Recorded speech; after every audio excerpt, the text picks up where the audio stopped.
You're listening to the Devil Dog Talk Show. This show contains explicit material and is recommended for ages 18 and older for mature audiences only. But hey, it's the internet. All right, so today on the Devil Dog Talk Show, we want to welcome Carl Monger. And Carl is the founder of the Gallant Few, which is a nonprofit 501(c) organization, and as well as a party of quite a few activities, events, and things like that. And I've been following Carl for quite some time on socials. It's what I do, especially given my, my lifestyle. But it's really awesome to keep in touch and see the growing network that is the Gallant Few and the opportunities that people have to acquire different resources. So go ahead and introduce yourself a bit, Carl, if you could. Doc, I appreciate it. So Carl Monger, I served in the Army for 10 years, active duty, way back in the 1900s. 1900s, nice. In the 1900s, yep. And born in Germany, military family. My folks split early when I was young, so I was raised kind of by a single mom. And kind of fell into the Army by accident through an ROTC program. And enjoyed my time in the Army a lot.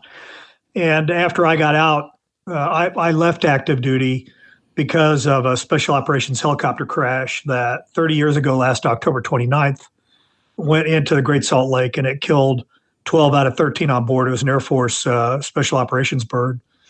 And that single event really changed the course of my life, because my boss, Ken Stouse, who was the 1st Ranger Battalion commander, was killed, as was the 3rd Ranger Battalion commander and an Air Force Special Tactics Squadron commander, along with 5 other Rangers and a bunch of Air Force special operators. My career path changed because I got a whole bunch of background noise coming in there. Can you hear me okay? Yeah, I can hear you now. Okay, I think that was just my page turning. Sorry. I didn't think you could worries. hear that. Sorry about that. I've got headphones on, so it might be a little more sensitive than usual. Okay, then I'll show a little bit more audio discipline, like I should be anyway. Noise and light discipline. Got you. Now, so anyway, I lost the opportunity to command a Ranger company. Ranger Battalion commanders get to handpick their company commanders, and the permanent guy that came in to replace him wanted a different guy than me. And so I kind of got my feelings hurt. I said, screw the Army. Might have been a little tougher language than that. And then I got out, and at the 10-year mark, I was not promotable yet. So I hadn't incurred I was a captain, but I hadn't incurred any additional obligations. So within 30 days of me saying, I'm done, I was out. And I was back home in Wichita, Kansas with a wife and 2 young kids, trying to figure out life after the military. And that struggle for me was pretty difficult. I went through, in the first year, I went through 2 jobs within the same company. And then within a year after that, I had changed and gone to a different company. But I was really struggling trying to redefine sense of purpose and meaning and provide for my family. And it was a frustrating, demeaning experience. One of the first job interviews I had was with a big private oil and gas company, and their human resource director looked at me and said, oh, you Army officers are real good at following orders and doing what you're told, but here at this company, we need people that think outside the box, don't need constant supervision. And I was flabbergasted. I just picked up my stuff and left. But then you're in panic mode, right? Because holy cow, if this company doesn't recognize my value, how's anybody going to? So that makes a person kind of jump into the first job, which is probably not a good fit. In my case, it wasn't. Our priorities, our ethics were not in alignment. And so that created a lot of friction and stress on me. So down the road, I had an Army veteran, actually a guy that I had known before we went in the Army. We'd known each other in junior high and high school and college, and both went in the Army at the same time. But he had gotten out before me. He had a plan, knew his plan, worked his plan. He was being very successful in the construction equipment sales industry. And so he watched me struggle for about a year or so. He reached out and hired me to come work for him. And that helped me start to transition, because he would pull me in his office and he would say, look, you can't talk to the other people at the dealership like you're still in the Army. You have to hone, maybe work on your communication skills some, and you're not a captain anymore. You can't order people around. So it was tough to go through that kind of a transition, but I really enjoyed it. And flash forward now to 2001, when the 9/11 attacks happened. I had gone inactive in the reserves. I got promoted to major, working at an Army Reserve Command. Hated life. Going from a Ranger Battalion to an Army Reserve Command is like, I don't even know how to describe it. It's like going from, being on a highly capable surgical operating team to joining a clown car. It's just so opposite. It's not even funny. And 1997, I had back surgery. And so I just went inactive, and my civilian job was taking up all my time anyway. So I was almost totally out when 9/11 happened, but I was still in the Army email system. Well, guess what happened on not long after 9/11, October of 2001, the 75th Ranger Regiment and 3rd Ranger Battalion jumped into Afghanistan, and a bunch of my old buddies were now in charge. And I used the Army email system, reached out to the Ranger Regimental Commander at that time, a colonel named Joe Votel, who ultimately retired as a 4-star. But I emailed him, shot in the dark, said, I'm proud, I'm jealous, I wished I could be there. Please pass along my thanks to everybody that's with you. A couple of days later, he responded. And as we struck up our friendship again, he ended up inviting me to come back to Fort Benning in 2003 for his change of command and Ranger Rendezvous. And I got to tell you, one of the things that I did not realize was happening through this process is I was ashamed. I was embarrassed. My self-image had taken this huge hit because, hey, I was going to command a Ranger company, and then no, you're not. Right. And so now I'm out struggling, trying to find a job, whereas a month before I walked into the room, everybody else stood up because not very many people outranked me in a Ranger battalion. So it was an extremely difficult transition to go through emotionally. But I didn't realize the extent of how much I was pushing away from other people in the community. In retrospect, I think back to, let's say I bumped into somebody that I had known in high school or college, and they're like, hey, I heard you went in the Army. What'd you do in the Army? I would not say I was a Ranger officer. I'd say I was an infantry officer, because infantry officer, people's eyes glaze over. They don't give a crap about what that is. But Ranger officer, they've watched the movie Black Hawk Down. They know what a Ranger is. So now they want to ask questions, which means I have to think about my failures, not to think about the deaths of the 12 that were on that helicopter. And it makes me feel like a total failure because I'm not as successful in civilian life as I was in the Ranger Battalion. So I avoided the community. Well, now here, the commander of the Ranger Regiment invites you to come to his change of command for the big party. You don't say no, especially after they just did what they did. So I go back to Fort Benning pretty anxious because I didn't, and by this time now I'd gone through a divorce. So my life is in many ways not all put together. So I go back to Benning thinking, nobody's going to want to see me. They're going to be like, why the hell are you here? We responded to 9/11 while you sat on your ass and, tried to do whatever it was that you did that wasn't serving the country. So I'm building this up in my mind that nobody's going to want to see me. So my plan is to sneak up to the back of the bleachers, watch, and then leave. And maybe nobody will see me. And as I'm walking up towards the bleachers, there's a young Ranger with a clipboard. And Ranger says, hey, sir, what's your name? And I said, son, I'm not on your list. And he says, sir, tell me your name.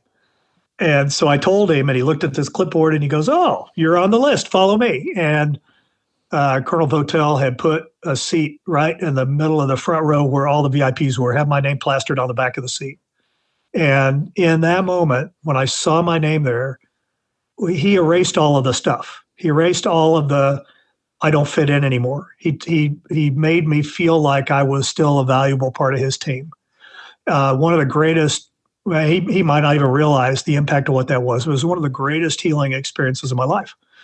And that allowed me to start talking to the guys that I knew that had never left. And now 10 years had passed since I left the battalion. And I can see that they are getting ready to walk down the same path that I've been down because, hey, I have an artificial right hip that the VA says is not service connected. And of course it's not service connected because while I was on active duty, I didn't tell anybody about my hip issues. Because I want to keep being a Ranger. I want to keep jumping on airplanes. I didn't talk about, when I had a tooth knocked loose on a jump. You want to talk about traumatic brain injury. You hit hard enough to knock a tooth loose. You don't talk about that stuff. And these guys, they would stand around drinking beer and they might grumble a little bit about this and that, but they're not going to the medics and reporting it. So I can see that they're going to have difficulty with the VA after they get out. I can see that they're not seeking any kind of mental health support. Instead, they're drinking, and they're drinking really, really, really hard.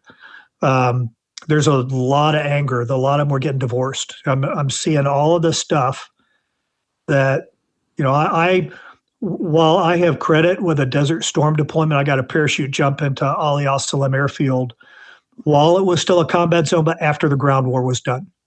So I got a right shoulder patch, but nobody shot at me. I didn't shoot at anybody. It was not a combat experience like men and women since 9/11 have had. So that was another thing that kind of had held me back maybe from talking to them. Well, what I found out was the things that they were dealing with were so similar to the things that I was dealing with. Only now I thought I'd pretty much on the professional side gotten through it. And I'd had a little bit of success with the VA giving me a 30% disability rating. So I'm like, you know what? I'm gonna start setting up a network of Rangers, and we're gonna help each other out. And so back in 2003, I set up a LinkedIn U.S. Army Rangers group. I set in a MySpace Rangers group. I set up a Facebook group, and I just started pulling Rangers into it. And from 2003 to 2009, that group in LinkedIn grew to be 1,000 Rangers, from World War II Rangers to some that were still on active duty and everything in between. And whenever I got a Ranger that joined the group, I would ask them, tell me the fourth stanza of the Ranger Creed, who was your squad leader, to try to verify that they're legitimate. If I didn't personally know them, once I was satisfied, I'd bring them into the group and do kind of a little interview. Like, okay, so tell me what's going on. Where do you live? What's your job? Are you going to school? How's your marriage? How much are you drinking? And I knew what a lot of the answers were before they would tell me. And so I would use that network to locate the nearest Ranger, and I would connect them and let the Ranger Buddy system work, right? Because you get with somebody else that's similar to you and your experience and the things that you like to do, and you're going to hit it off and you're going to challenge each other. So that worked. And that from 2003 to 9, like I said, it grew to be 1,000 Rangers. And in 2010, the guy that had helped me, that hired me into the construction world, he was not a Ranger, straight infantry officer, Bradley, company commander. He said, hey, this system that you have, I talked to him about, maybe I'll make it a nonprofit. And he said, you can't do it just for Rangers because what you do works, but it needs to be for any veteran. Like he said, what are you doing for guys like me? Thinking, pointing at himself. So, okay, I guess when the nonprofit, as it starts up, it'll be any veteran, any branch, any era, which is, we won't disqualify anybody unless you're a child molester, or somebody that's convicted of a heinous crime and thrown out of the military. We're not going to probably come alongside you. But if you got thrown out for a drug offense, for instance, and it was because you didn't get mental help, if you have an other than honorable discharge, the VA is the last person that will help you. So we decided that we would evaluate each individual on their own and then help them however they needed. I'll take a breath here because I kind of ran down a road. I don't know if that's where you want me to go or not. No, that's perfect. In fact, I'm so glad that you brought up, honestly, everything that you've been discussing. I've been sitting back just listening, humbled and just kind of awestruck, and simply because of the internal battles that you describe. I mirror them identically. That fear-based reactions of isolation, reclusion, and self-doubt, that negative thoughts, those negative self-speaks.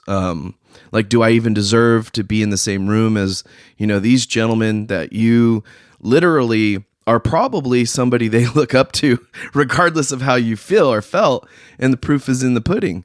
Having a peer give you such an honor as sitting front center for something like a change of command or a promotion, picking up rank, all those great things that are the military, even awards. Like I know gentlemen and gentle ladies, I should say, that don't like it when they have an award or reward ceremony or a letter, all these different things we use to, I don't want to say pat our records, but to kind of pat ourselves on the backs, because it's never something that's sought after for the vast majority. I shouldn't say that in general, but for the vast majority, going to Purple Heart ceremonies or going to memorial ceremonies or just dedication ceremonies to certain things, like you were saying about the horrific incident that really turned your life around, both prospectively, and then going through that journey of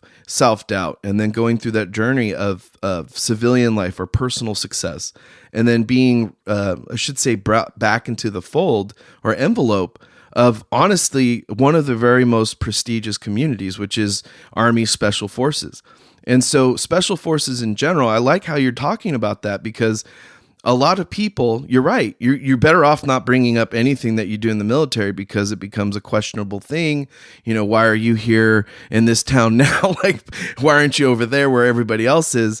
And a lot of civilians, this is a big gap of perception that it honestly isn't discussed openly enough. And I love the fact that you brought it up the way you did, because it provided you with a perspective, both with a counterpart, that you're both having personal successes. And he points it out, like, hey, what are you doing for guys like me? I do that often in general, especially on the talk show, because I'm very blunt and honest and open. And as a corpsman, it's one of my, I would say, core ethics and moral values, that I don't care what you did, where you've been, who you did it with, like in combat or not. If you served, you served, and you're part of this family, right? And especially discussing things like negative issues, right? I think the Army uses Article 15. I think it's a page 13, the Marine Corps, Navy. These are negative. They're like pink slips, but for your career. I don't know if civilians understand that, but it's just negative stuff that goes into your record, right? So bringing that up, though, and taking care of those fellas too, because I have friends that have other than honorable or even dishonorable, because you're right. It depends on what's going on and how it's coming down the pipeline. And usually it depends on leadership. And I personally experienced some stuff like that, but I did, have an honorable discharge, and I was fortunate enough to understand that the VA is a horrendous process for anybody to take on. It's not necessarily, hey, this is what you've earned and we're going to give it to you. It's a very long procedural, just mundane and morally demeaning and sometimes brutal thing. But if you don't do it, you're not taking care of yourself or the people next to you. And so I noticed that when you brought that up, it's one of the key indications that I found of maturity myself is, just because you're disabled or you have a disability or you need assistance or you need medical care does not mean you, the person, right, are any less than what your value is, right? And that's one of the things I like to move forward on discussing, is really how that negative self-talk, and I know you're a licensed therapist and you do a lot for veteran reintegration. So you kind of discussed your personal history on your reintegration and coming back into the fold with the community, and then developing the Gallant Few as a 501(c)(3). How did you find the habits of cognitive behavioral theory or therapy, and how did you refine that in order to progress with the steps you've made, especially with the Gallant Few. Because a lot of listeners, I know it's very daunting, and this is just in general. This is not, especially for veterans, but this is in general. It's daunting to take on new tasks. It's daunting to take on new journeys. Starting a 501c is very involved. and if you're an entrepreneur, wanting to build something regardless if you have disabilities or not, that's what you should do. Find your purpose. So how did you personally go about that? And then how did you integrate that into the Gallant Few? So I was in the Army, so everybody has a different experience. But when you Marine Corps, right? Or Corpsman? Navy, yeah. So Navy, but with the Marine Corps asterisk. So if you think about when I think they call them police at first, they've done their enlistment, but they haven't gone to boot camp yet, and then they're boots, and then when they show up, when a Marine shows up or a police shows up at basic, what is standing in front of them, right? A picture perfect Marine, perfect uniform, perfect physique, perfect example of a leader. And from day one, that recruit starts, in their mind, they start developing an image of themselves as that, right? When I finish boot camp, I'm going to be a Marine. I'm going to have that uniform. When I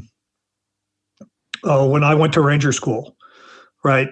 I dreamt about having that Ranger tab on my uniform. There was this vision of what kind of soldier, what kind of leader, what I would look like with a Ranger tab on my uniform. That mentality of identifying a thing that moves you, that drives you to achieve it, is incredibly important in the military. And that is 110% lacking in the civilian world, right? So that where I think so many veterans have difficulty transitioning is they don't set that ultimate objective for who they want to become, right? If I'll tell you right now, if there was no Ranger tab at the end of Ranger school, I would have freaking gone to Ranger school for 8 weeks. I mean, who would do that, right? Does the Chief Staff of the Army listen to this by chance? Because I'm going to call him out. No, I'm pretty sure not. Chief Staff of the Army has been probably in the military 30 years. 4-star general, has basic airborne wings on his uniform. Right. I think we used to call them 5 jump chumps. Right. Oh my God. They go to airborne school. They pass airborne school. They get shiny silver wings to put on their uniform. Right. They're a paratrooper. If you go serve in an airborne unit, especially as a leader, you're going to go to jump master school. You're going to get a star on the top of that, those wings. And then after you accumulate a bunch of jumps, you're going to get a wreath around the star on the top of those wings. Right. So then you know somebody's really served in an airborne unit. How can you be in the military for 30 years, make 4 stars, and never serve in an airborne unit? Maybe he didn't want to serve an airborne unit. That's totally fine. But then why the hell did he go to jump school? Yeah, that's kind of interesting. I did see that a lot too within the Navy. Because with the Marine Corps, I wasn't really in and around besides the deployment than that. But I did notice that a lot with the Navy. Yeah, certain people would go sea duty, but it would be the easiest sea duty to get that, check in the box, because their goals were actually either more money or more power or more authority, not necessarily building themselves characteristically by the foundation with strength. I even found that, in Corpsman, as just Corpsman, not just in the Navy, with the FMF pins and different designations of warfare devices. And I'm not too sure if there's any kind of correlation with that in the Army. You know better than I do. With warfare devices, I know there's patches. I know you guys have cords or things that go on the shoulder. And there's just so many, the little details of each branch and service that, especially when you're bringing up leadership, it's kind of, I'm not saying it's a detriment to service members, but when you remove leadership from those key roles, or at least looking at these key roles for leadership, that you find yourself with leaders that aren't as well tied into those smaller groups that do special things, right? Yeah. Well, hang on. I want to interrupt you real quick because I want to go back. I don't want you to miss the other half. And by saying calling out the chief of staff, it's kind of a joke, right? I encourage any soldier that has the opportunity should go to jump school because it's a great experience. But so what that general probably did is he probably went to jump school when he was a cadet. And I don't know if he was ROTC or West Point, but either way, what that meant was he had to give up a month of his summer between semesters. Go to Fort Benning, probably in August, hotter than hell, not a pleasant experience to go through jump school in August. There's danger involved in it, right? I mean, there's physical fitness tests, so it's challenging. There's danger involved. You're doing runs all the time, and you got to jump. There's a possibility of being killed. Why would a college student give up a month in their summer, probably the year before they're going to graduate, to go do this experience? It's because of the damn wings.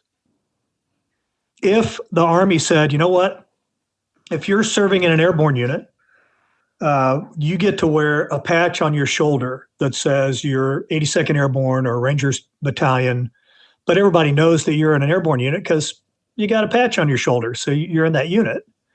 And if anybody else wants to go to jump school, we'll send them, but we're not going to give anybody wings anymore. How many of those cadets would go to jump school? Probably not very many, right? It'd be a lot less. There'd be crazy people out there like me that would still go because I want to jump out of a plane, but Yeah, you guys are nuts. But somebody that's been in the Army for 30 years and only did 5 jumps, they're probably not going to do it. So the point of that whole story is, in your life, what is your airborne wings? What is your Ranger tab? What is your ultimate vision of yourself? Because human nature is we will turn away from pain and towards pleasure. If you want to earn airborne wings or a Ranger tab, or you want to become a Marine, there is pain involved in doing that.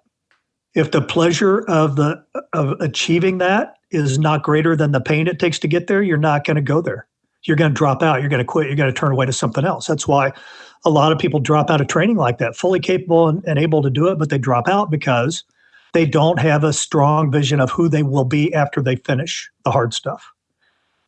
Direct correlation to life. And when you start talking about the cognitive behavioral theory, this is very deeply tied to this, because you have to know where you're going if you're going to get someplace. My favorite philosopher, old baseball catcher named Yogi Berra, used to say, if you don't know where you're going, you'll probably end up someplace else. That is the truest thing ever said. Right? I mean, That's exactly right. So, but what happens when a man or a woman leaves the military? They're like, well, crap, I can't get a job as quick as I thought I was going to, but I got GI Bill, so let's go to school because that'll pay me rent money. They may not have a clue what they want to do professionally, but their bills are paid. So now they go through a year or two of school. Maybe they pop onto a track and they get it. Maybe the school experience isn't what they thought. Maybe they haven't processed some of the other things from the military and they drop out of school. Now, if they haven't performed in school, then the VA is going to take their money back, right? If they did perform in school, they burned a resource and they don't have a degree that's going to help them materially go forward. So you have someone that starts their journey not knowing what the destination is. There's a lot of value in identifying first what the destination is. No military unit would go attack an objective if they didn't know where the objective was, right? That is Objectives solid truth. change. Objectives change.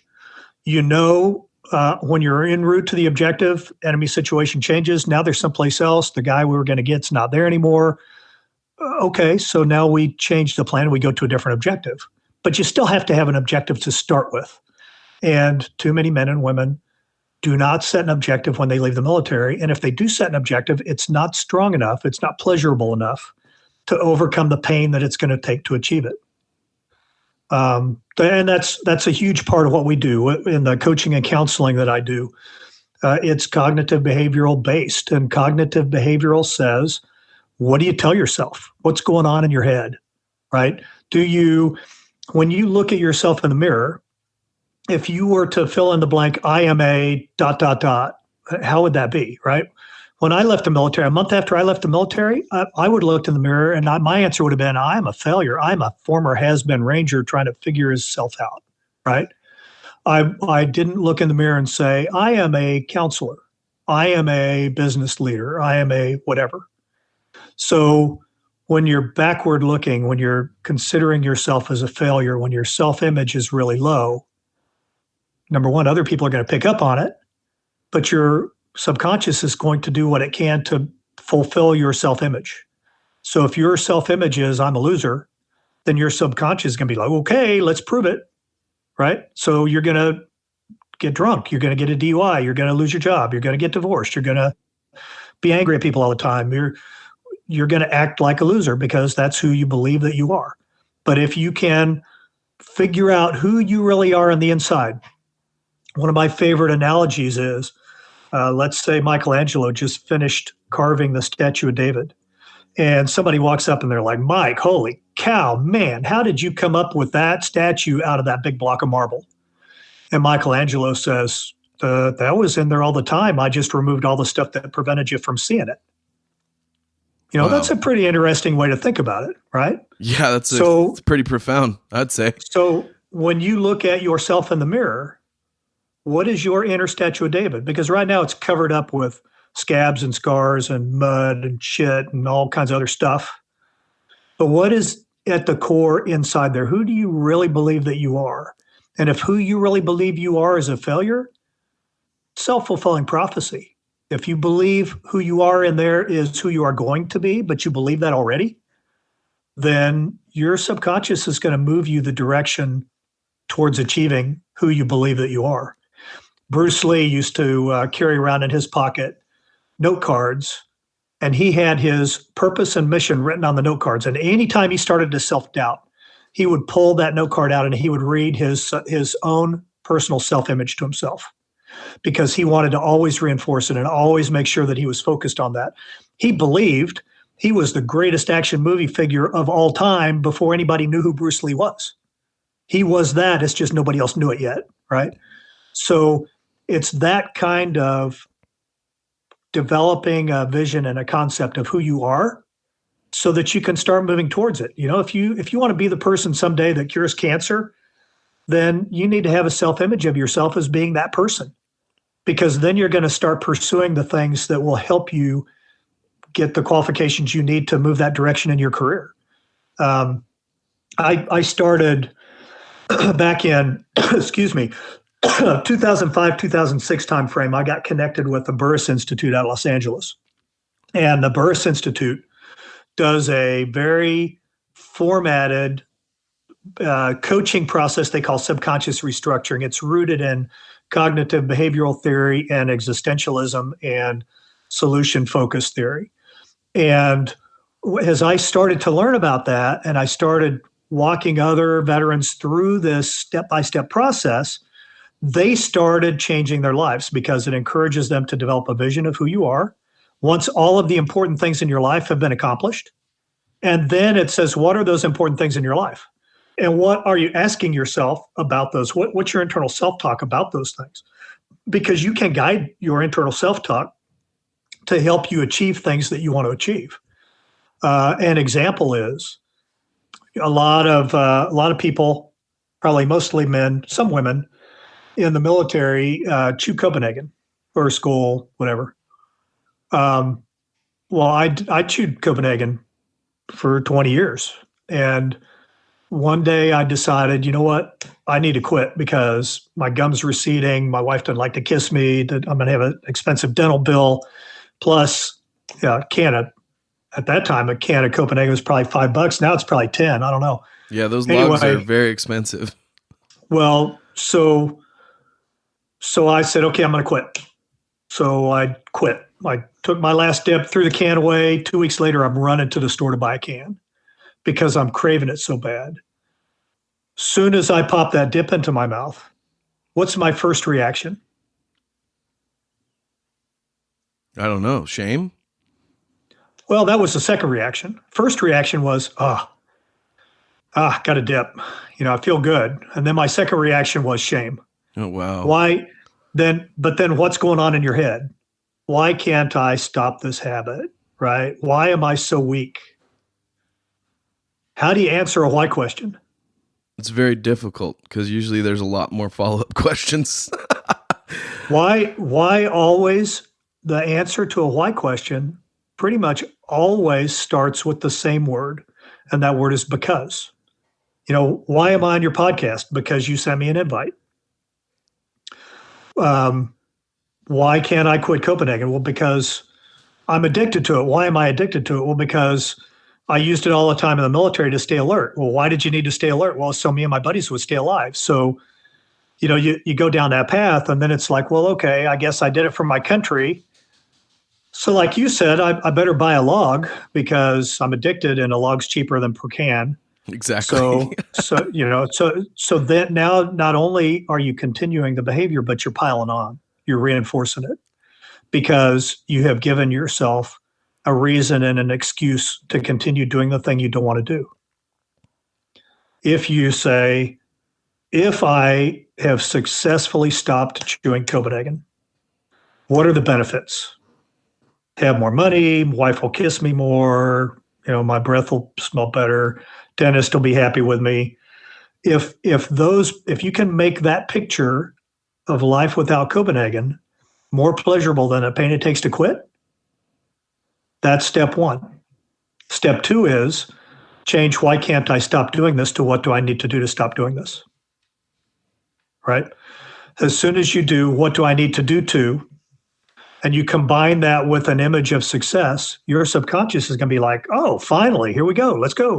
Let's get on the path. Let's start making stuff happen. Right? And when you ask yourself that question, if you wake up every morning and the first thing you do is look in the mirror and say, what do I need to do to stop Copenhagen today? And when you go to bed, you say, what do I need to do to stop Copenhagen today? Then your subconscious is going to start giving you some solutions. And just like in the military, you try something, it doesn't work, do an AAR. Okay, what went right? What went wrong? What can I learn from this? How do I use that information so I don't repeat the mistakes next time?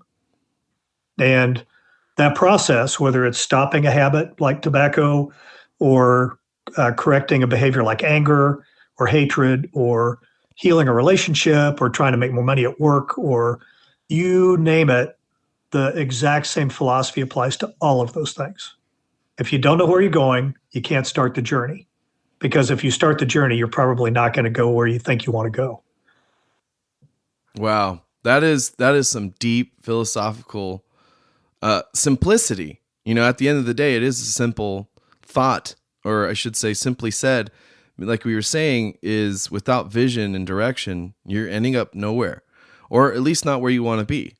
And having gone through that myself and 10 plus years of therapy, both cognitive behavioral, CPT, which is cognitive processing, all of the different stuff. Like I've recently discussed things like psychedelics with people, and what they come back to, everyone is just always that implementation and integration of the process, the formula, figuring out, hey, this is the goal. I want to remove anger. I don't want to react in anger anymore.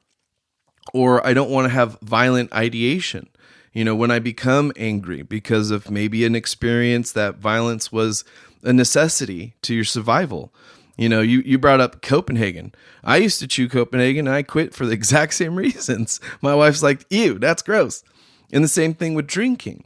So there was a lot of things that we do to ourselves, I think, to preserve the almighty, big head honcho macho guy, because we understand fundamentally actions have to be done and performance at that point is either life or death.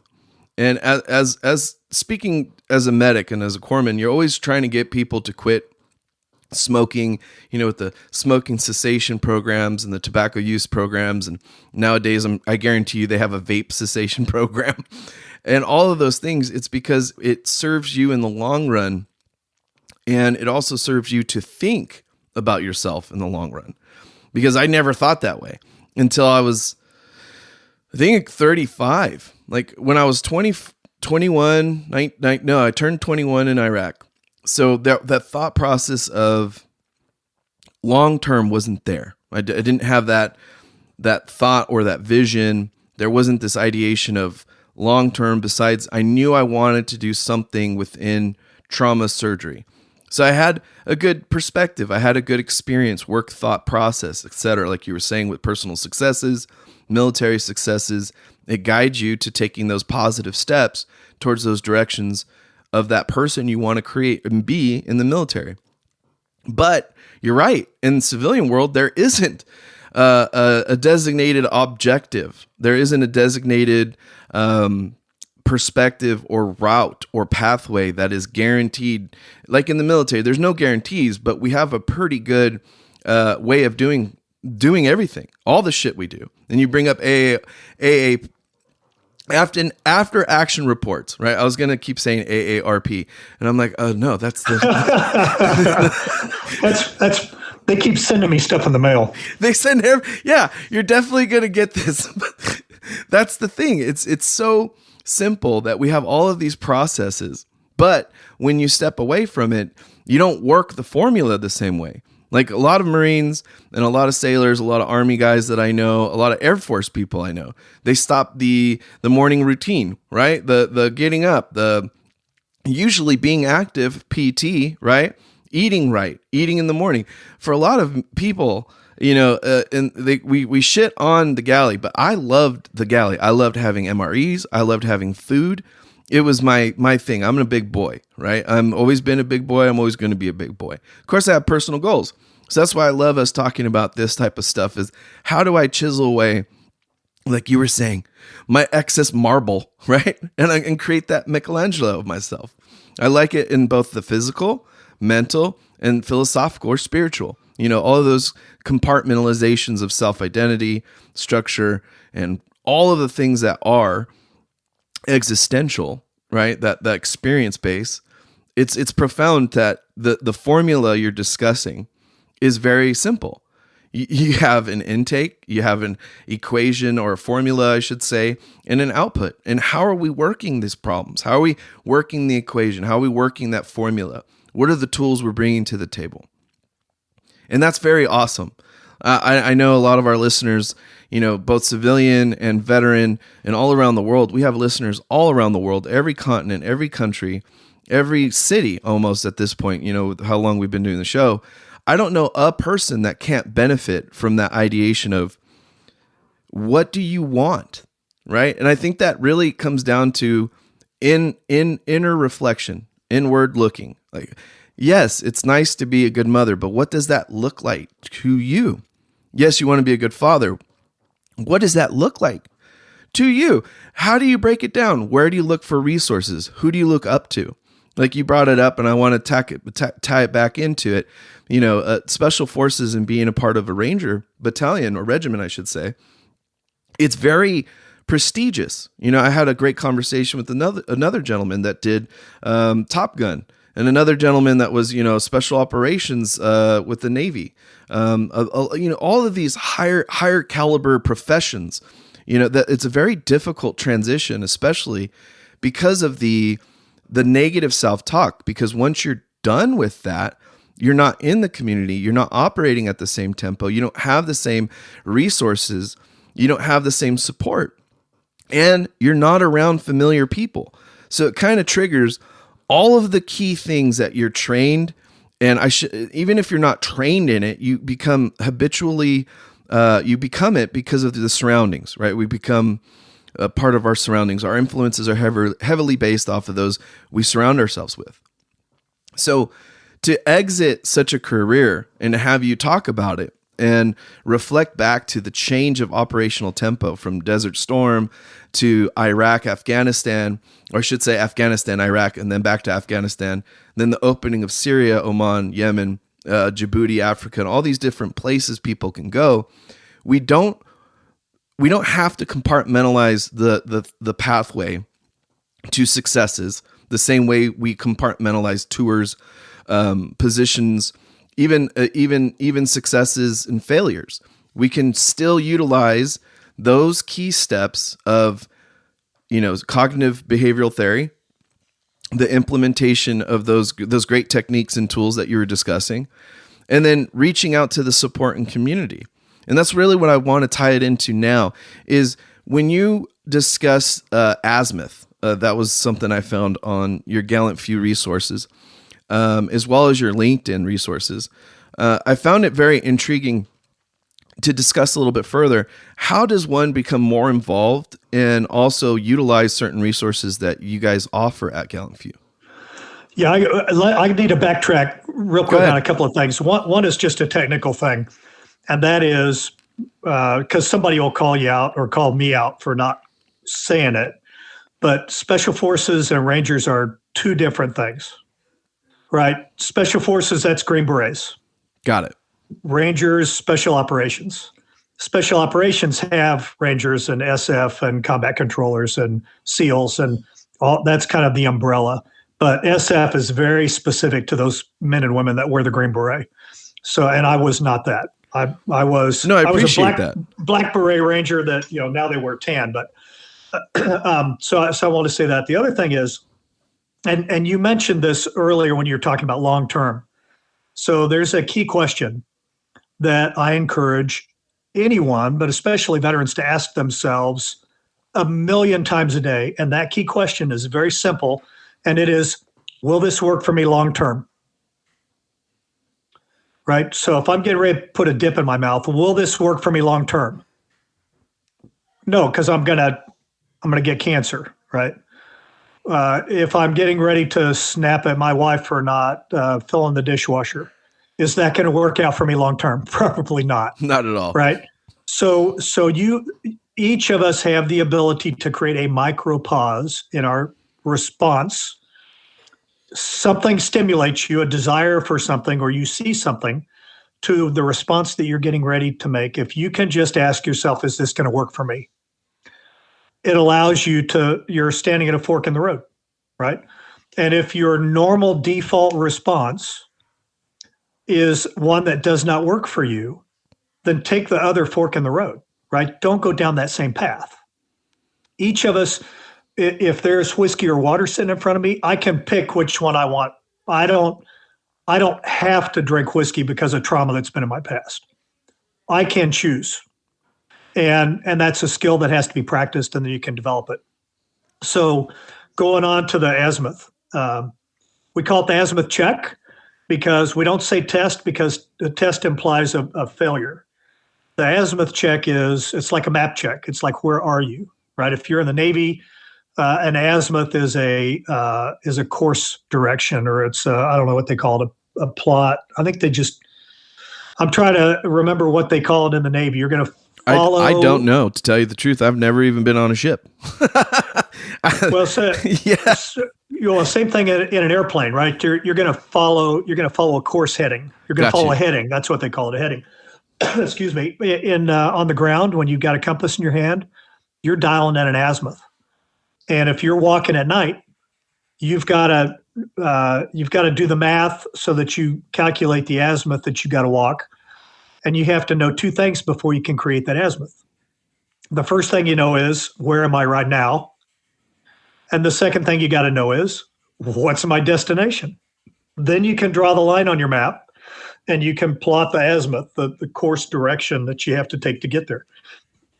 Sometimes that azimuth is going to have doglegs in it because you have to avoid a likely enemy position, or you have to cross a bridge at a certain point, right? So you plan changes in your course, but you always have the idea of getting to the ultimate destination.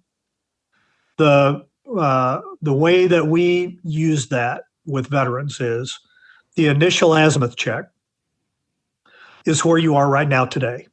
It's a 25-statement self-assessment that's broken into 5 categories. And we call each of those categories an area of functional fitness. When I say functional fitness, most people default to physical fitness, right? So if I'm a medic and I got to carry a medic bag, then I better train to carry a medic bag and do road marches and that kind of stuff. That's functional fitness. Functional physical fitness is one of our 5 areas, but the other ones are emotional fitness, professional fitness, spiritual fitness, and social fitness. And when you look at those 25 statements, and anybody can take the azimuth check, azimuthcheck.org is the website. You go in there, and the very first statement says, I think it's, I feel guilt for everything that happens. One's not at all, 10's a whole bunch.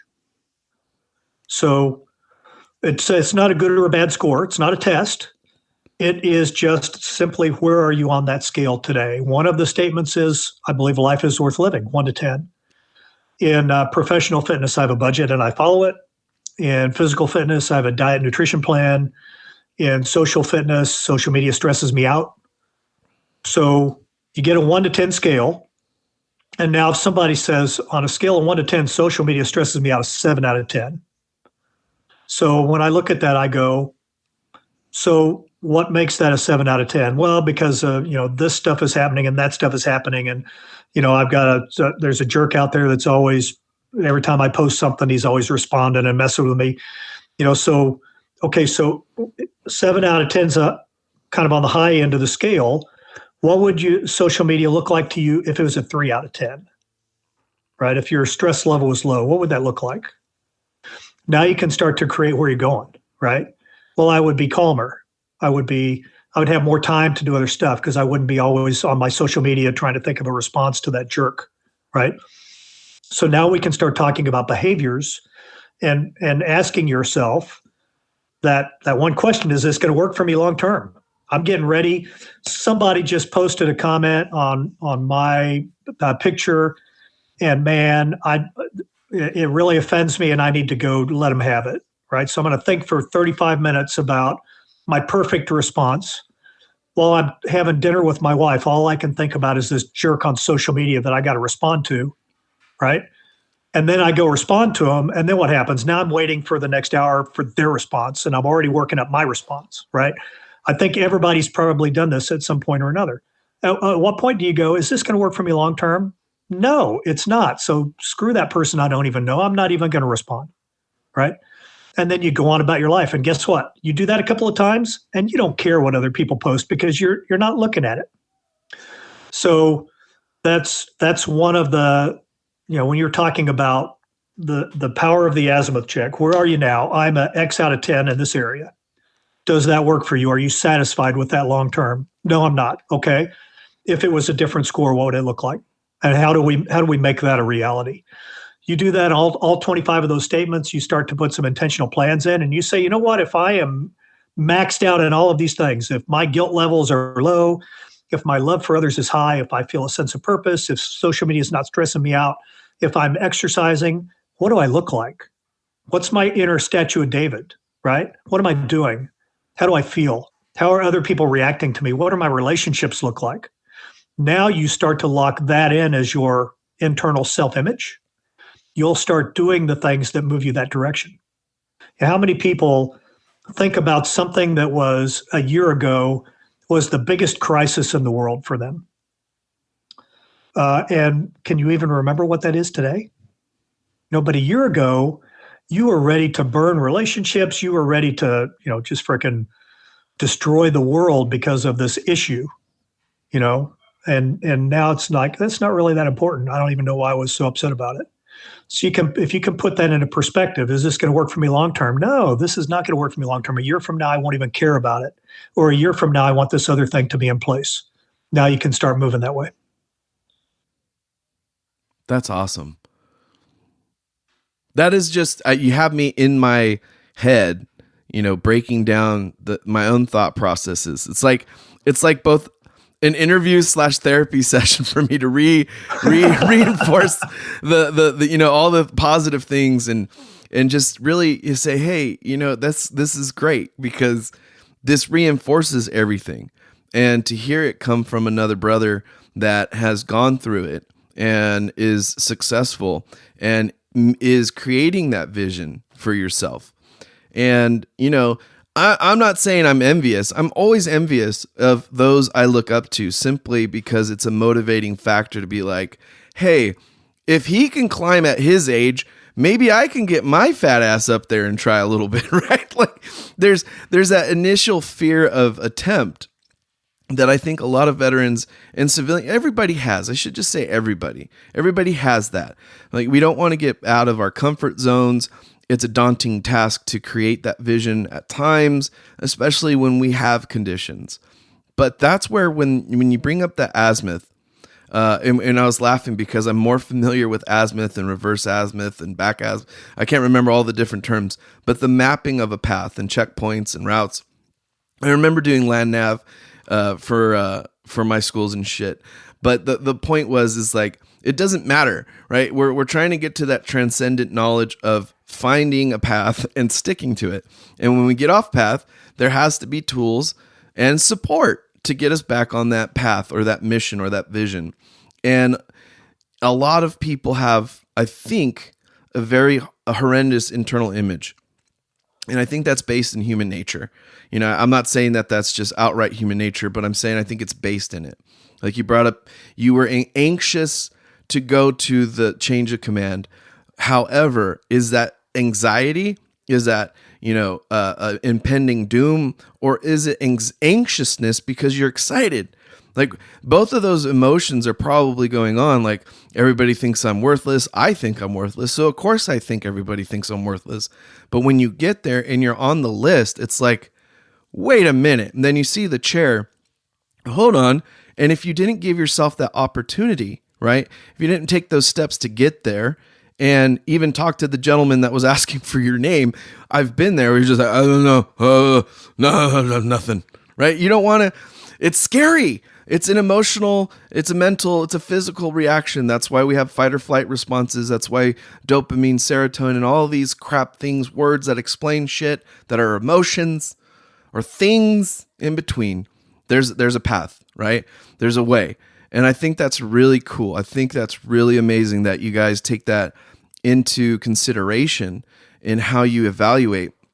And you said it's not a test, and I misspoke, but to evaluate and just kind of check in. Hey, like where are we at is profoundly important. That's something me and my doctors talked about a lot, is if you don't have any feedback, right?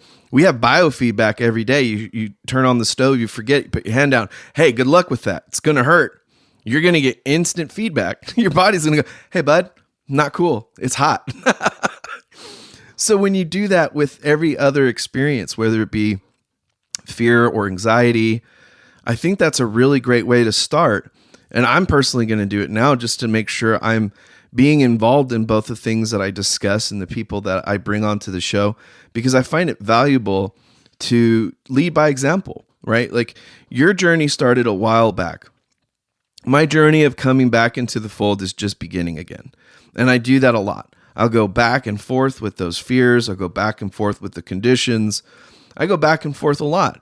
It took me 2 years just to start up the show again because of things that were happening during the lockdowns and everything else that was going. It created more fear of the attempt to success because of that, inability to understand that getting a sense of direction doesn't mean you're going to be lost. But it also doesn't mean, like you were saying, sometimes there's going to be dog legs. Sometimes there's going to be false peaks, right? There's going to be rattlesnakes, okay? There's going to be everything. It's the world. It's a planet. And that's the reality of it. And I think that's a great start and just a wonderful way to bring it up, because the Gallant Few has been around for a little bit now. It was about 13 years, right? Yeah. We became a 501c3 in 2010. Amazing. So, yeah, we've had some longevity. We've had some challenges along the way, but we try to. Number one, we don't have any fluff. Any money that we raise goes directly to support our mission. And but before I talk about that, I want to go back to two things. And one was, you used the word envy earlier. You mentioned rock climbing, and you said envy. Mm-hmm. And there's a danger in the emotion of envy, because what's the underlying reason for feeling envy? you feel like if you feel envy about someone else or their accomplishments, you feel like they're capable of doing something that you're not capable of doing. Right. And that has the potential to create animosity, which then can create feelings of hatred or anger towards that other individual. When you think envy, are you saying, there's no way that I can do that? Or are you saying, I just don't want to do that? Right. So when you look at somebody else, they drive a $100,000 car. Oh boy, I'm envious of the fact that that guy drives a $100,000 Maserati. If I wanted to, I could go out and do the things I need to do to make enough money or get the credit to buy a $100,000 Maserati. Right. Right. But I choose to not do that. So then I can't be envious of the fact that he does. Right. I choose not to. So I don't have to feel envy for him. I can change that to, man, I'm really proud of that guy for figuring out how to afford that car so he pays more taxes and helps us all out, right? That's a great way of looking at it.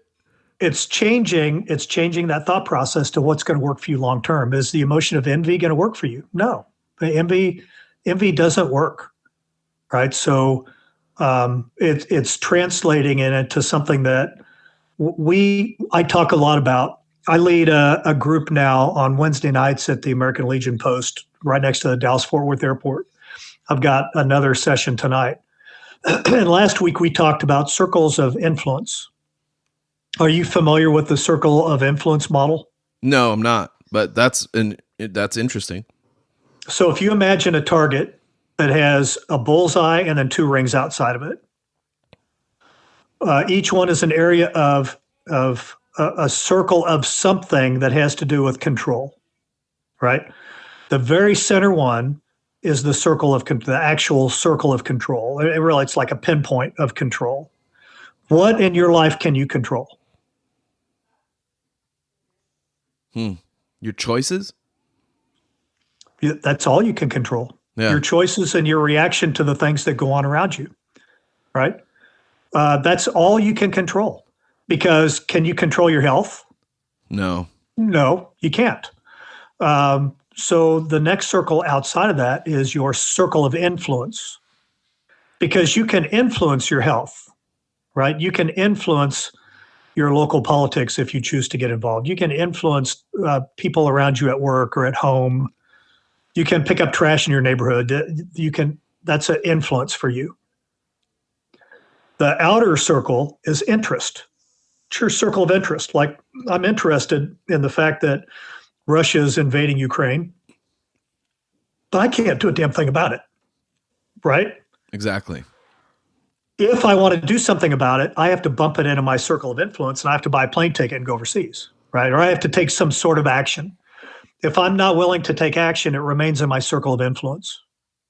Now, if you think about the normal average Joe, where in a day, if they were to take those three circles and they were to say what percent of their day is spent in each circle, where would the percents max out at? Where would the highest percent be? Well, it would have to be actions for the vast majority of people who work day to day, because they would have to go to work and actually do things, even though they may have interests. I don't know. I may be way wrong on this. Well, okay. So let me rephrase it. I'm talking about your brain space. Your head brain space. Okay. Yeah. Right. Where does most of your headspace spend its time? I have no idea. And for most people, it's in the circle of interest. Interest. Okay. Right. Because that guy that posts something on social media that sits in my head for 3 hours, the person that cuts me off on the road, that ruins my entire day, right? Have you ever heard anybody, my day is ruined because that asshole cut me off today? Yeah, I have heard that. Right? Well, they're spending all their time in an area that they cannot do anything about. That is so Odds true. are you will never see that person again. So why are they taking up space in your head? Why are you looking at an Instagram post where I saw something today, you got this thing going on in Atlanta with the police training center and all the protesters that are, burning stuff. And And I read down through the things, and some people are commenting things like, well, the police deserve it because they're just, out there abusing all their authority. And then you get other people that are arguing with them. Oh, clearly you're an idiot. They don't know each other. I bet they don't even live in the same state, but they're going back and forth for an hour on these comments. And I spend 30 seconds reading these, and I'm like, why am I doing this? This is not going to work out for me long term. And I turn it off. Yeah. Right. Initially, I go in looking for news. Oh, wait, what happened? Well, let me see this. And then I get sucked into the comments. I went straight from not even circle of control to influence. I went straight to circle of interest, and I got stuck there for a little while until I realized this is not productive for me. We all do it. We all sit there. We'll start scrolling on social media. We'll get sucked into a hole. And next thing you know, you could have worked out for an hour, and instead you watched stupid videos. Yeah. Your thumb's got the most exercise out of everything. Yeah. So it's about being intentional, right? It's about identifying, what does my life want to be like? A year from now, do I want to be known as the person that spent 360 of the last 365 days stuck in Instagram for an hour every day? Who wants to be that, right? Nobody wants to be that, but you're going to be that if you don't plan something different, because you're going to default to it, because it gives you that immediate pleasure, and people go towards pleasure and away from pain. That's so true. I remember that saying, complacency kills. That's something that always has stuck with me. It's just, I don't know what it is. Certain things resonate, and they sit around, and I think the kids say nowadays, live rent free, right? And that was always one of the signs that I remember, especially being all over the base out in Al-Qaim. It was just, complacency kills. Everywhere you look, there was a sign, complacency kills. And I go, you bring up comfort, right? And we seek those instant interest responses, or that dopamine release that's pleasurable, or the easy thing. We fear pain, and we seek comfort. And I think that's, those are innate human habits, or innate human. So I don't know. Is it human nature, or is it societal normatives? Like I watched. I think you only fear pain if you don't understand the reason for the pain. Yeah. Like I was watching a video about just personal, physical fitness in the 50s and 60s. And these kids in high school were doing, I don't even know what, but walking on these parallel bars with their hands, doing pull-ups, doing sit-ups, running around. And this was the era of, the mandatory shower days and everything like that. And I think societal normatives have shifted so much so that it's made it almost not easier. It's profoundly accepted to seek comfort. So it's kind of a dual edge there, like, do we still support the pain, of going to the gym? That's a basic thing, filling those tears in the muscle and the regrowth and the they call that soreness. Everything that we do as a society. You bring up Ukraine. It's detrimental in a sense to jump in, like you said, if it's just interest, if you have no influence and you can't take action. And then you have to ask yourself that hard question: does this serve me long term? And I think it's a very amazing aspect to sit back and think that way on, can I get involved in politics? Well, if it interests you, seek out the path to understand how to gain influence, and then take action. And I think that's really a remarkable takeaway from it. Just personally, just thinking about it, like, man, is it the pain that's the fear of most people? I don't know. For me, it has been, those uncomfortable days, or, that am I going to fail? Sometimes, you bring up guilt a lot. And I think that's some of the pain I personally feel. I don't know necessarily if that's something that I could always constantly seek out to work on, but it's one of those things I've talked to, my doctors a lot about, is those taking that anger or trigger or pain or fear or emotion ability away and taking a breath. And I call it the Paul Krebs cycle. There's definitely a different name for it, but that's my doctor's name. And I can remember the Krebs cycle from being a lab tech, right? So how the cell builds energy, ATP, right? They're taking this thing, it's changing its thing, it's making a thing, and then you're using a thing. And I think that's how to simplify what you're saying in my own head, if not for my listeners, hopefully. And then to move it forward, you talk about briefly how Gallant Few resources build these support systems, networks. How does one actually participate, beyond the azimuth check? So that's the first step. Take the azimuth check, you get in our system. That way we have you on our email list, and you have access to your azimuth check results, and you have access to a private portal that you put a password on, that if you come back once a week or once a month and take the azimuth check, you're going to see a trend of your personal growth, right? So once you identify, one of the statements on the azimuth check says, the only places I go for fun are bars, 1 to 10. And the Air Force veteran that took that said when he looked at that, he didn't want to rate that question because he knew the answer. The answer was that's all he did. Whenever he went out, he went to a bar. Yeah, and usually it was like the American Legion. He'd go to a bar and he'd drink. And he said, is this working for me long term? I didn't even have to coach him on this. He figured it out on his own. Is this working for me long term? No, it's not. So he went dry for 6 months, and he lost over 50 pounds just from stopping alcohol. And now he didn't go completely, like now he'll sit around, he'll have a beverage. If he's talking to somebody, he'll still go to a post and have a beer, but it's not like every night. That's the first place that he headed after work. That's and awesome. So he intentionally changed a behavior which positively impacted his life. Now, if he goes back and redoes the azimuth check, that score is going to be higher. It'll move in a positive direction. So he can self-assess, right? He can go back and check himself in a year. Where am I now compared to where I was a year ago? And if I personally think the VA should adopt something like the azimuth check and have every veteran take it every year. Because if you have somebody that one of the statements says, I'm worried I'm going to lose my job. And if that statement is a 1, 1, 1, 1, which means not at all, for 4 years, and then all of a sudden it's a 7, then something ought to go, hey, something's going on with this veteran, right? There maybe the system automatically kicks them into here's some information on vocational rehab, or, here's some other maybe, whether it's professional or some other resource that might help them with that particular thing. But the VA doesn't trend anything. So every time you walk in there, it's like you're a brand new person that just showed up, and they really have no trend history on you whatsoever, especially emotionally. That's so true.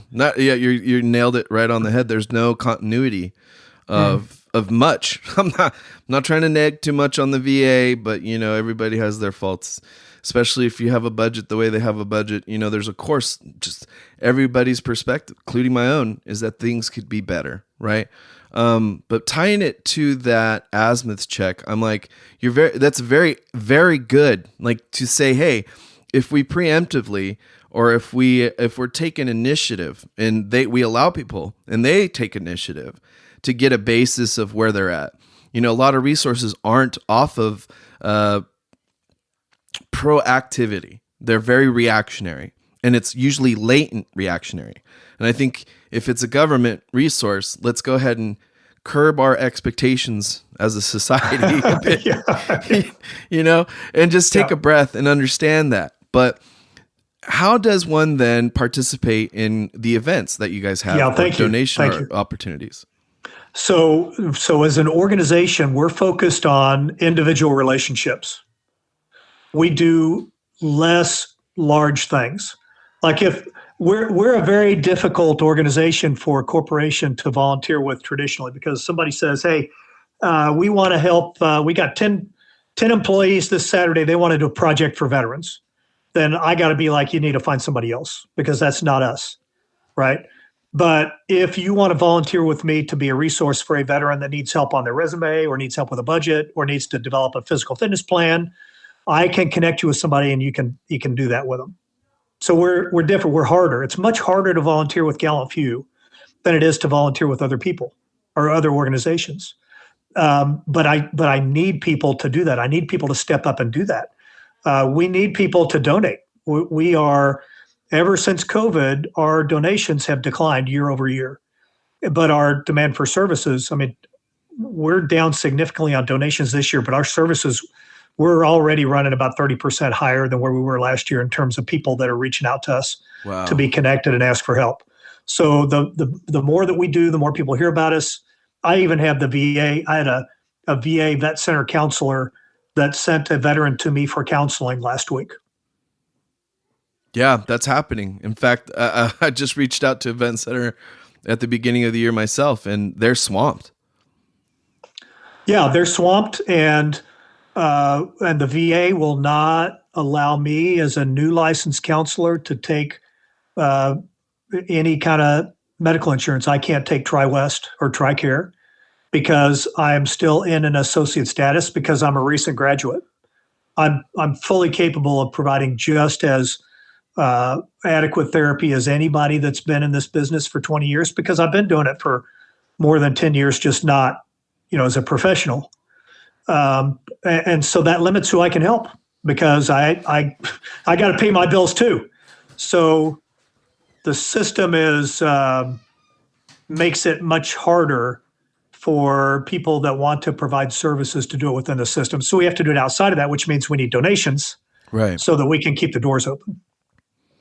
No, that's a very important thing to state because what you're able to provide is probably more effective. And just hearing on how you base your donations, I should say volunteer hours and volunteers, it's more tangible resources where you're alleviating those pressures of actuality and current issues where, like we just brought up, there's a lot of overwhelming necessity and demand without the turnaround, especially any government organization, let alone a smaller nonprofit.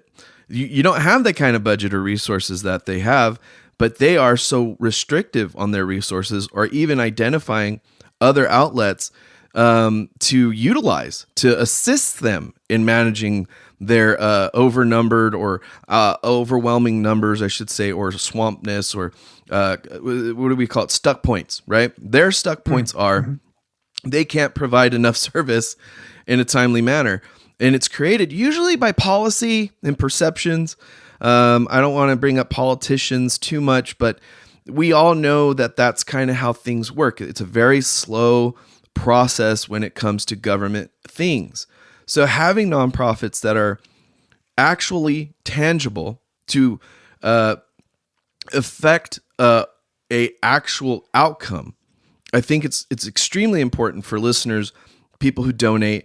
I always bring up, if you had 30 seconds with Bill Gates or 30 seconds with Elon Musk, or of course all the billionaires in the world, Bezos, because they make donations all year, every year, and they make a lot. Okay, they make a lot of donations.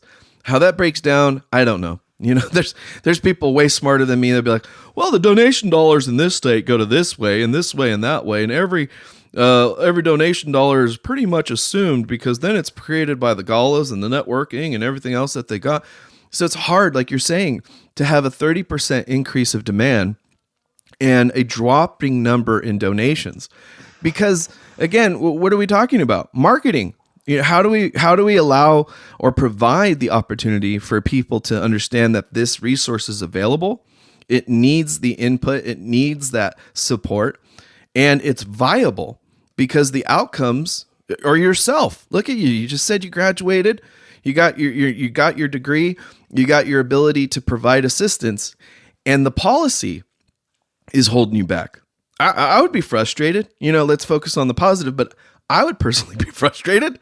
And so just looking at as a human being, let alone as a person that's dedicated there, that my recovery, my success, my interests, my purpose aligned with, audio engineering, thank by the grace of God, I found it. I didn't have a real good direction, but I kind of ended up where I wanted to be regardless.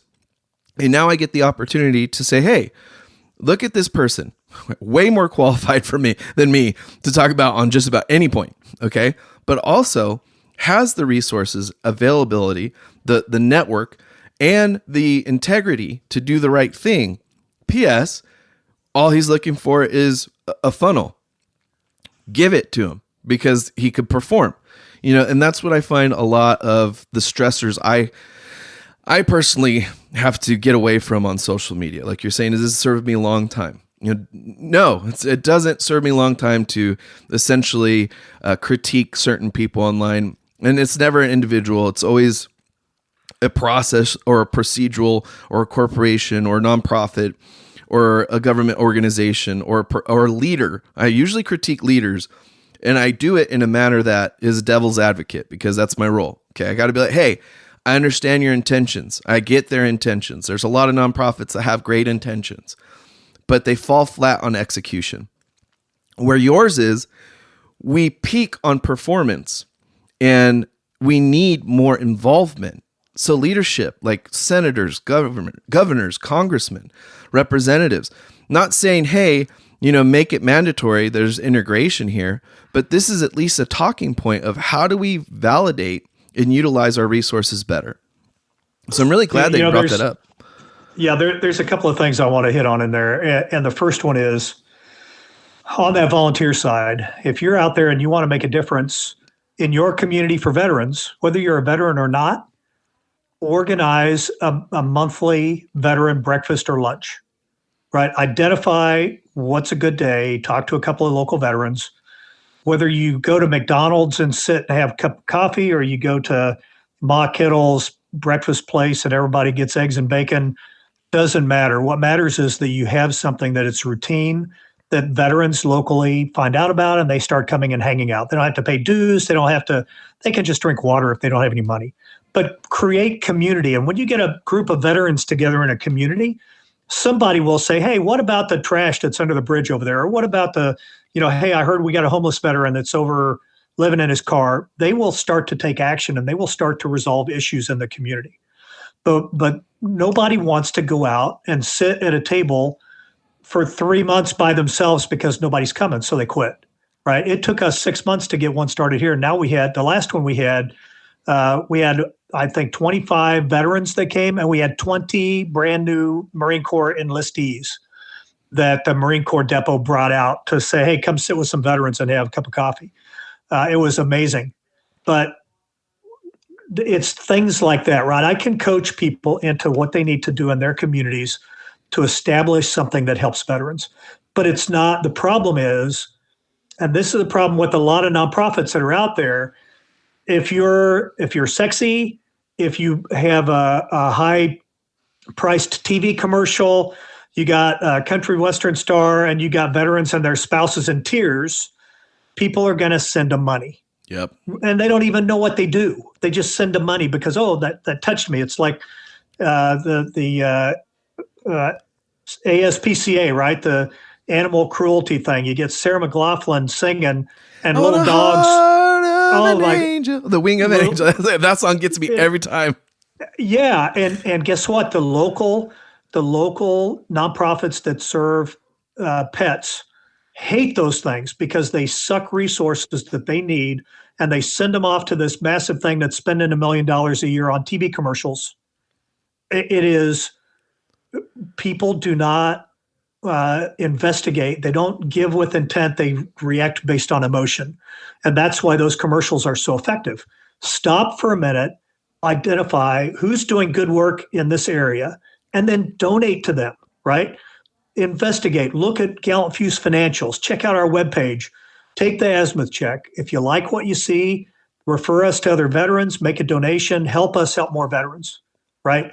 Don't, just because you and I talked, I don't want anybody to just go pop on a Gallant Few's website and give money, unless it's $1 million, then please do. Yeah, exactly.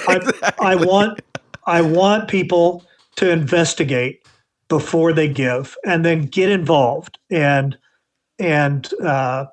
see what they can do to make a difference themselves.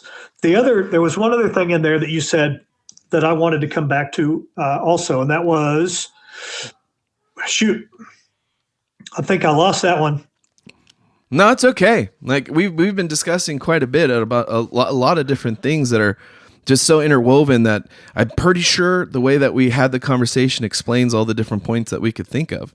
To wrap it up, though, on the concepts of how to get involved in Gallant Few, you have links, social medias, and all those wonderful things, the .coms. If we could get those out now, before I forget to do that. Yeah. Gallantfew.org, right? Phonetically, Golf Alpha, Lima, Lima Alpha, November Tango, Foxtrot, Echo Whiskey.org. You can find us there. On all the social media, it's at Gallant Few. 2 L's, F as in few, not very many. You'll find us on Instagram, Twitter, Facebook, all of those things through that. And I remembered what I was going to say, Doc. I am working with a couple of other special operations veterans who are themselves now mental health providers.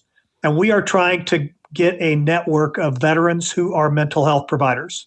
Awesome. We want to have a network in every state because state licensing is funky. I can do counseling. I can have my own practice in Texas as a licensed professional counselor, but I can't counsel anybody in Oklahoma, even if it's virtual, because of a state line issue.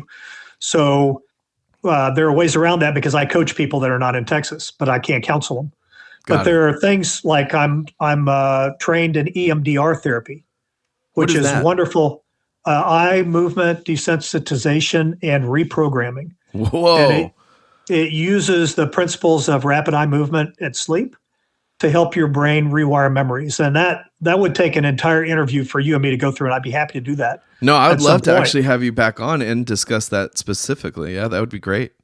I can do that therapy virtually from Fort Worth to a veteran in Houston, but I can't do it from Fort Worth to Oklahoma City because of the state line issue. It endangers my license if I do that. Got it. So there are things that we have to work around. But if I had a veteran mental health provider in Oklahoma, then when I get a veteran in Oklahoma that needs that support, guess what? I want to look for a veteran mental health provider. Every state, I want to have preferably a special operations veteran.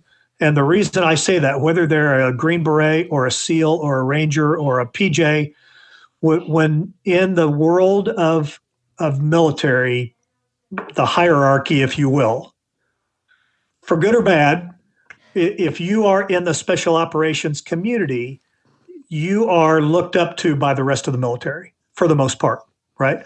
So if I have somebody who is a cook in the Army and served honorably and is now trying to figure out what's life after the military, to have an Army Ranger veteran go one-on-one with them and help them through that process is extremely complimentary to that veteran that's a cook, right?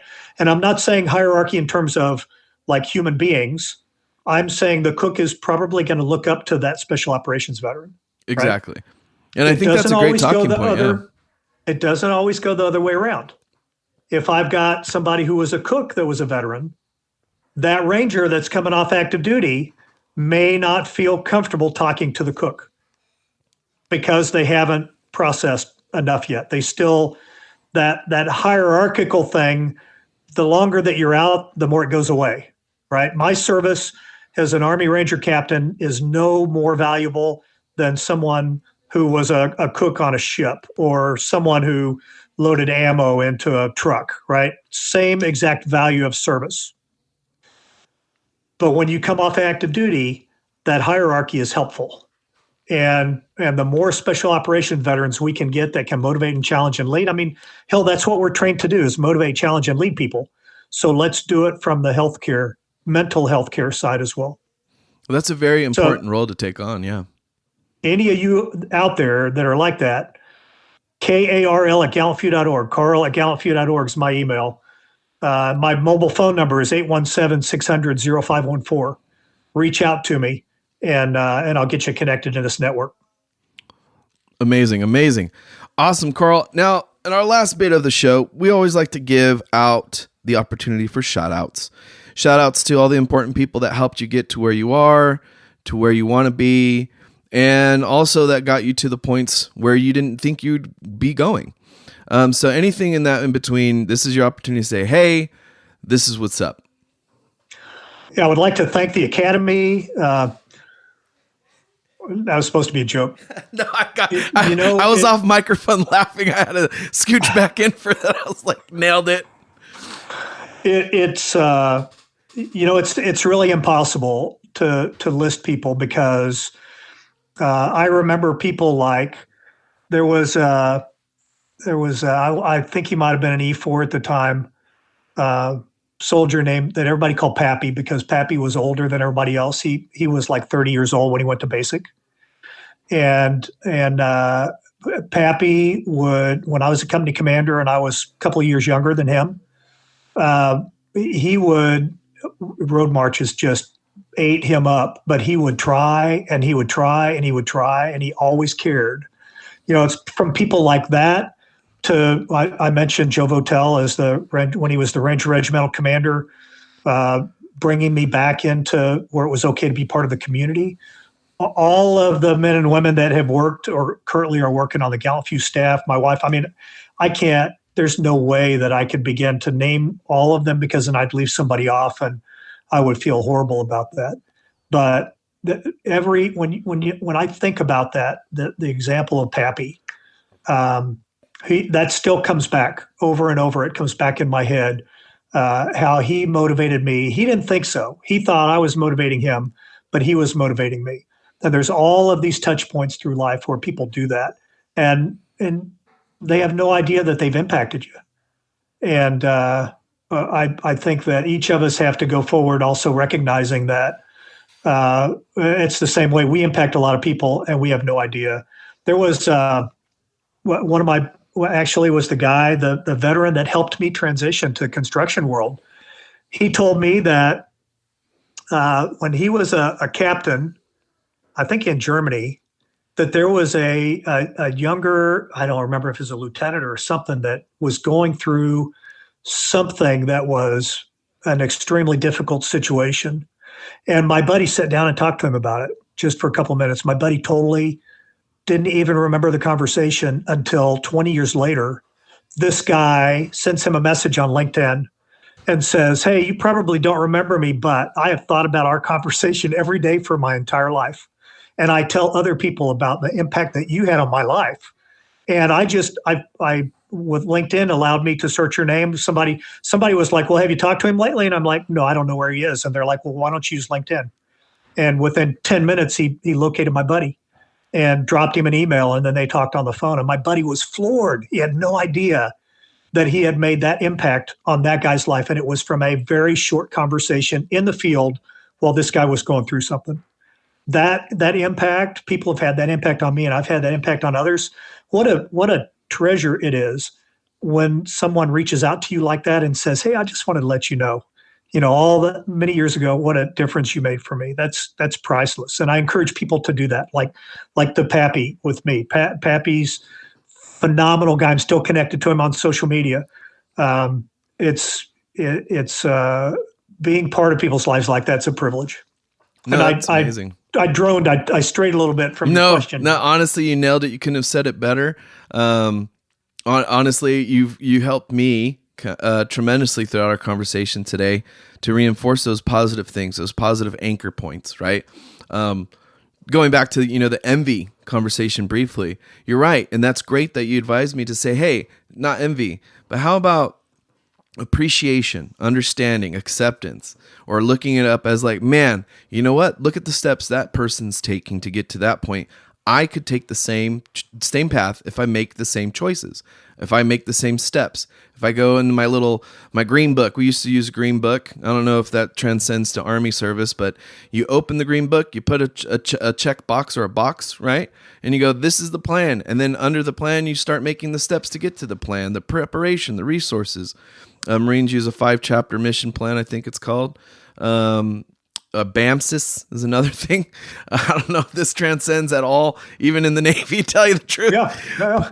But it helps tremendously because at the end of the day, making those memories count, right? Those gentlemen and the gentleladies that influenced us and all those people in between that get us to the next anchoring point. Those things, those interactions, those experiences are profound, and we don't know who we impact. And I think that's a very great way of saying it, because every life is valuable. We don't know if simply showing or being kind could be the thing that keeps somebody around until the next day or for the next week or next month, or even helping them create that next goal that keeps them around in long term, because that's what really serves them. Carl, I can't I can't say Well, words enough. Can man. Can Go I ahead. say two more things just real quick? Absolutely.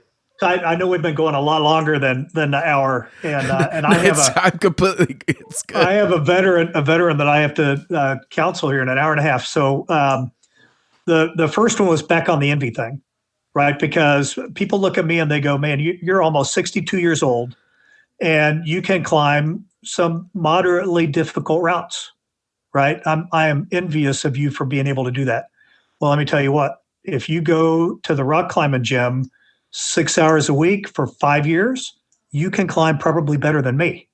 But don't think that you can go to the gym once and climb like me, because you won't be able to, right?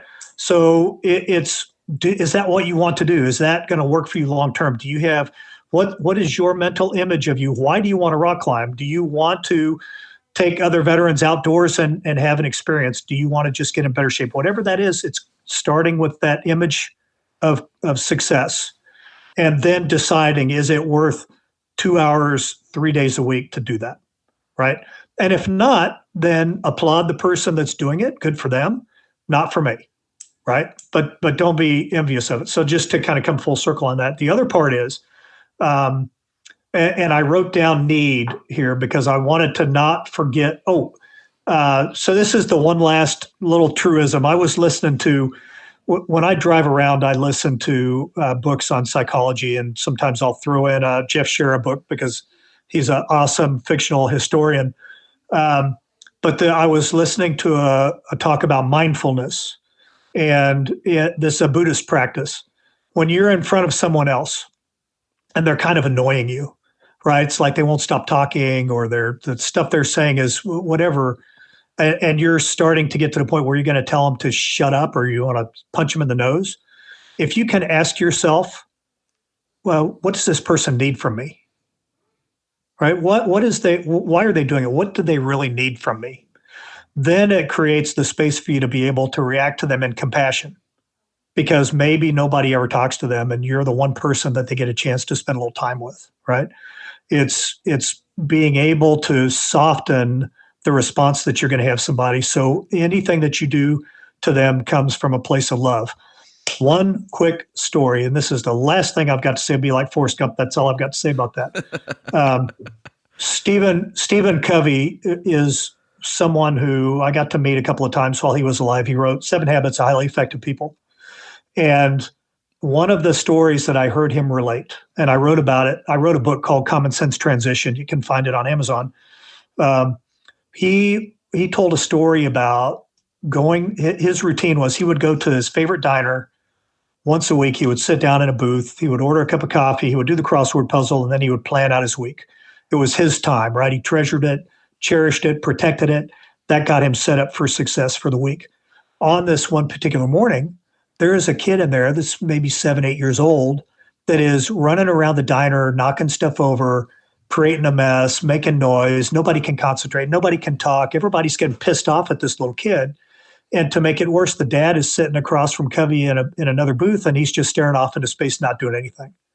And finally, Covey gets so mad, he looks over and he's like, "Sir, can you please control your son? Can you see he's ruining everybody's day?" And the guy kind of shakes his head a little bit, comes back from outer space, and he says, "I'm so sorry. I just came from the hospital where I learned that his mom, my wife, she's going to die. And I don't know what I'm going to do." And Covey's like, Well, I'll tell you what, your son can come sit over here and color on my newspaper, right? Get him some milk, get him some eggs. I'll watch him for a minute. You work your shit out over there, and I'll watch your son for a minute, right? So Covey went from anger and hatred to love and compassion in the blink of an eye. And it was only because he had different information. The first narrative that he created for himself was what we normally do, and it's a negative narration. That guy's an asshole. His kid's a jerk. He's so inconsiderate of everybody else too. Oh my God, he's dealing with what, right? Yeah. So how do you can do that? You can use that same thing. If somebody cuts you off in traffic, are they an inconsiderate asshole, or are they on the way to witness the birth of their grandson, right? Can you say something to yourself that is positive, that creates compassion, instead of negative that creates hatred? Our default is to go negative.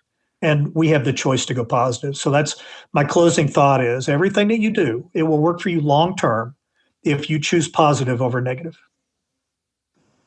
That is amazing.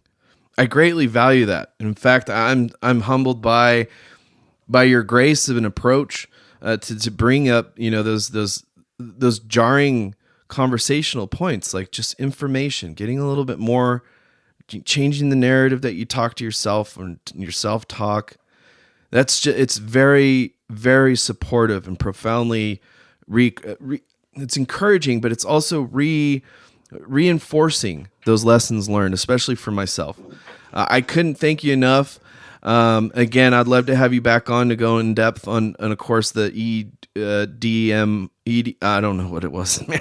EMDER, Echo Mike Delta Romeo. Echo. That's great. We'll talk some more about that. But right now, I'd just like to say thank you. I'm humbled by the experience, and I'd love to have Likewise. you back on. Thank you so much. Thank you. Internet. Yeah, hello. This is a lot of number of and then he's yeah, this is yeah, a number of percent or it's number six to the yes, shit. Well, I didn't need to sit.